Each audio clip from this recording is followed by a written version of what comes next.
for giving me your attention for roughly the next hour. And then also I'm going to thank you in advance for paying close attention so that you can give me feedback to help me improve this presentation and this demo lesson and talk to me about how it can be used in other ways. I'll tell you very quickly what we're going to be doing today is we're going to be looking at poetry. Well, we will be writing poetry. We'll be reading some nonfiction text, and we're going to connect that all to the Common Core, which does seem like a motley crew. I'll give you a little background on where this lesson comes from. When I first started teaching, well, my second year teaching, I taught 7th grade in Alexandria, Virginia, with a wonderful co-teacher. She was the special ed teacher in the classroom with me. Her name was Carol Conway, and she was retiring at the end of that year. And thank God I got her, because she taught me so much in that 1 year. And one of the things that she showed me when we did our poetry unit was this book, A Joyful Noise, published in 1983. And I don't think people really are aware of its existence any longer. Trying to find it in a bookstore is almost impossible. They do have 2 copies of it in Jefferson Parish in the library, and I keep it all the time. So she showed me this book, and it's poetry that's written to be read out loud by 2 different people, and expresses the points of view of 2 different ideas or concepts, or in this case, insects. And that's what, so we used that and had the students as a mentor text and had the students write poems for 2 voices together to present them. And then I started to think about it, and I was like, that was a really great activity. But I thought about ways that that activity and strategy could be really expanded to not just exist alone in the English classroom, but to exist in other content areas as well. One of the things that I loved about being a middle school teacher at the beginning of my career was that I automatically had a team model to think about. So every lunch period I ate with my team. So it was my math teacher, my science teacher, me, my social studies teacher, right? All together. And so when we showed them this idea, we started talking about how can we use this in other classes. And so the science teacher said, well, I'm doing something on biomes. Can you help the kids write poems for 2 voices where they personify 2 different biomes to be able to compare and contrast? And I was like, yeah, that's really cool, we could do that. And then we started thinking about in history how we can do that. And then the math teacher's like, oh my God, we can be 2 different types of algebraic equations, and they can write about that and really demonstrate how they understand a concept, a difficult concept, using poetry. And that's what I loved about teaming, getting those ideas. So from there, I developed this lesson, and we worked on it together as a team. And then I went and taught high school, and I taught AP Literature for a while. But I loved this activity, and I didn't want to give it up. And the poem is a children's poem, but sometimes AP Literature seniors like children's poetry. and then, so we read this together, and then I had them, although some of my boys really probably hated me for a while, making them read Jane Eyre. They really liked writing poems for 2 voices from the perspective of Rochester and Jane. And they would get up and read them together, and I could understand how they really understood the conflicts in the books and the motivations in the books. So what I'm going to do with you today is walk you through the process of how to use this strategy within your own classes. And I'm calling it a strategy, not a lesson, because once your students understand how to write poems for 2 voices, they could do them for a lot of things, and it's really just a graphic organizer to help them compare and contrast points of view, ideas, concepts. All right, so the learning goals of this strategy is that students will read, and you're going to get a packet at the end of this, so you don't really have to write this stuff down. Students will read nonfiction text closely to determine the main idea, identify opposing points of view, and learn content-specific vocabulary.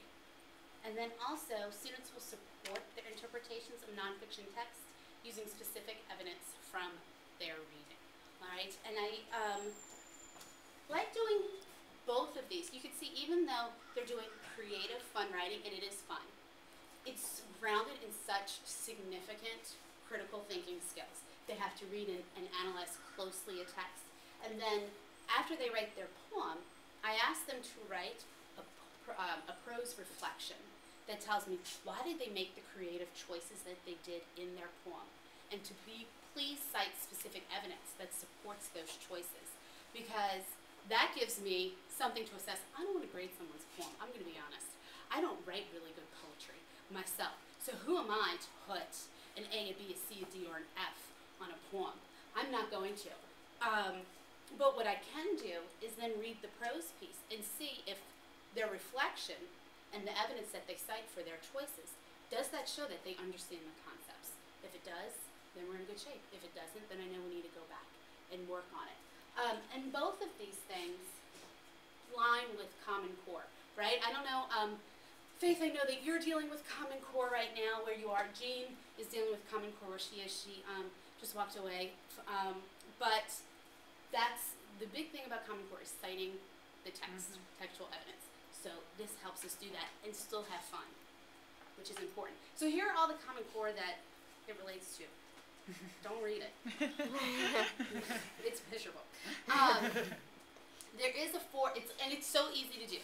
There's a 4-step process once your students understand what Poems for Two Voices are. You need a nonfiction text that you read. Done. Then you write a poem about it. Done. Then you share your poems with your peers. Yay. And then you write an explanation. Bless you. Like it's like you put an exclamation. Thank you. You write an explanation of the creative choices in the poem. So that's it. Boom, boom, boom. And one of the things that I like about this pattern is that this pattern you could take out, write a poem about the text, and you could insert, draw a picture, or draw a representation, write a song parody, write this. So you can insert any creative piece that you want here and still be able to justify doing that fun creative piece in your classroom with Common Core because you have this component afterwards. So it's a really helpful sort of template to plan a lesson when you're trying to read nonfiction texts with your students. So that's about it. So we're just going to get right into it now that you understand sort of the background. This is the mentor text that we're going to use. And Sarah, will you come up and read this with me? I'm going to give you a copy. I'm going to read the one.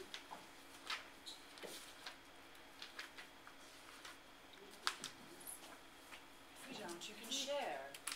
Yes, you can. We have enough copies. There you go. Ari gets one. So to prepare the students to read this, depending on their age, page 29.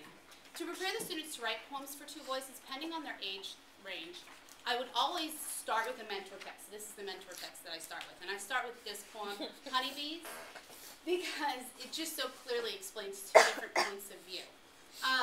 If they get it, we move on to writing it. If they don't, I have more that I would share with them. I could have them read another one together, annotate it, look for features of the form, of the genre, right? And then we could have that discussion. So there's a lot of different ways that we can expand this based on what our students need. With my AP Lit kids, we read it and then we read it. Done. All right, so here we go. Are you going to be? I want to be the queen. I'm always the queen. 1, 2, 3. Being a bee is a joy. Is a pain. I'm a queen. I'm a worker.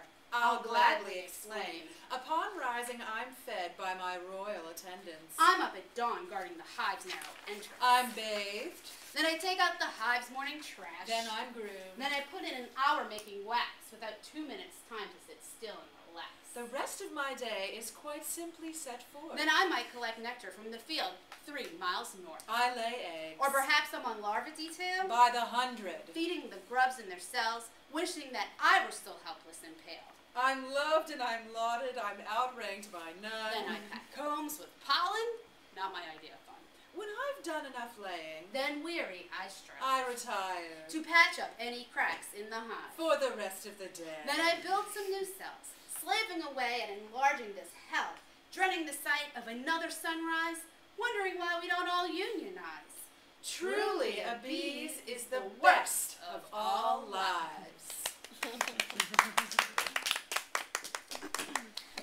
So already you could use it in a science class, right? Because you've got two different points of view for the same thing. But what we're going to do is we're going to pretend like we are in a history class right now. And we are going to read this article that I've brought with me, and Ari and Faith have already read this. But it's called Secret Agents in Hoop Skirts, Women Spies of the Civil War. And two of them were spies for the Confederacy, and two of them were spies for the Union. And so what we'll do is we'll read this, and we won't read it together because I think it's developmentally appropriate that we can all read it on our own. Who wants me to read to them anymore? No one. So we'll read this on our own, and then we'll get into pairs. And so we lost Jean, so we're back to an even number of people. So we'll get into pairs, and in your pair, you will choose two of these women that you want to give voice to, bring life to, in your poem for two voices. And it should represent both what is similar about them and what is different. I also have, for when you do that, a template for those of us who need graphic organizers to help us put together our poem. And then when it's all said and done, we will read our poems out loud. Any questions? Okay. That wasn't enough wait time, but